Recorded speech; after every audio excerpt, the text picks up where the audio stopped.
अस्सलाम वालेकुम व्यूअर्स। आज मैं बनाने जा रही हूँ ब्रेन मसाला।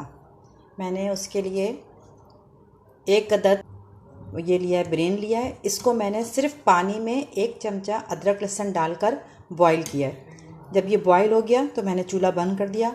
अब मैं इसको निकाल कर पानी में इसकी सारी गंदगी और जो ब्लड था वो सब आ गया। अब मैं इसको एक प्याले में डाल के और इसकी जो रगें होती हैं, जो इसमें ये जो बारीक बारीक नसें होती हैं, इनको रिमूव करेंगे। मैंने उसकी जो रगें होती हैं वो साफ़ करके इसको पूरा इस तरह साफ़ कर लिया है। अब दूसरे पैन में मैं 3 टेबल स्पून ये वाला चम्मच होता है डोंगे में से जिसमें सारा निकालते हैं, ये 3 टेबल स्पून में ऑयल लूँगी। 3 टेबल स्पून ऑयल लेकर इसे गर्म करके इसमें मैं 2 अदद दरमियानी साइज़ के प्याज को इस तरह चॉप कर लिया। ऑमलेट की तरह जिस तरह काटते हैं ना, इस तरह काट के ये ऑयल गर्म हो जाए फिर मैं उसमें ये प्याज को ब्राउन करती हूँ। ये प्याज ब्राउन होना शुरू हो गई है। जब ये प्याज ब्राउन हो जाएगी तो मैं 2 अदद टमाटर इस तरह रफली चॉप, बिल्कुल बारीक चॉप करके ये टमाटर डालूँगी।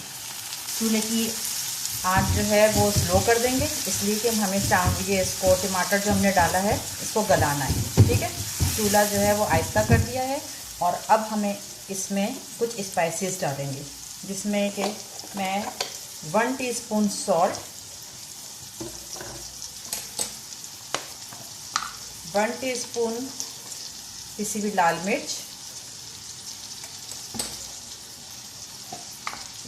1 टीस्पून धनिया पाउडर,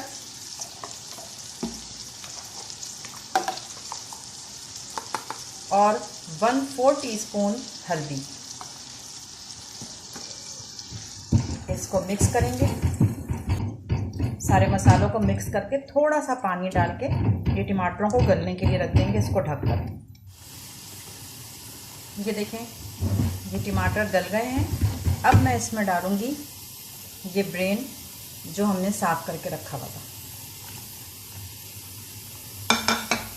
और इसको स्पैचुला की मदद से चलाते भी जाएंगे और इसको तोड़ते भी जाएंगे थोड़ा थोड़ा पीसेस में। इसी दौरान इसमें 1/2 टीस्पून ज़ीरा, भुना कुटा ज़ीरा, और 1/2 टीस्पून सूखी धनिया, ये भी भुनी हुई दुरदुरी सी कटी हुई रोस्टेड धनिया है ये।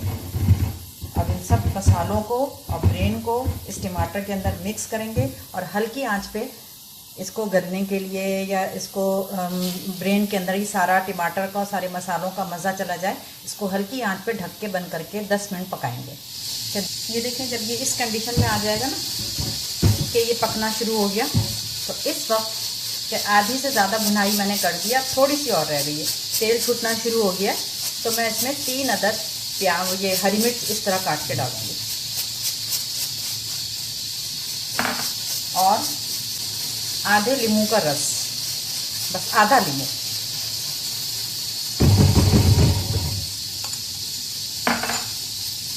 इससे भी इसको चला के बस थोड़ी थोड़ी देर बाद 1-2 मिनट के बाद इसको बस चलाते रहेंगे और इसी में ही ये भून जाएगा।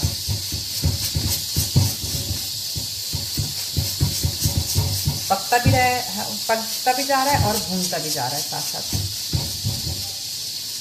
अब मैं इसको ढक दूंगी, फिर थोड़ी देर बाद आके चलाऊंगी।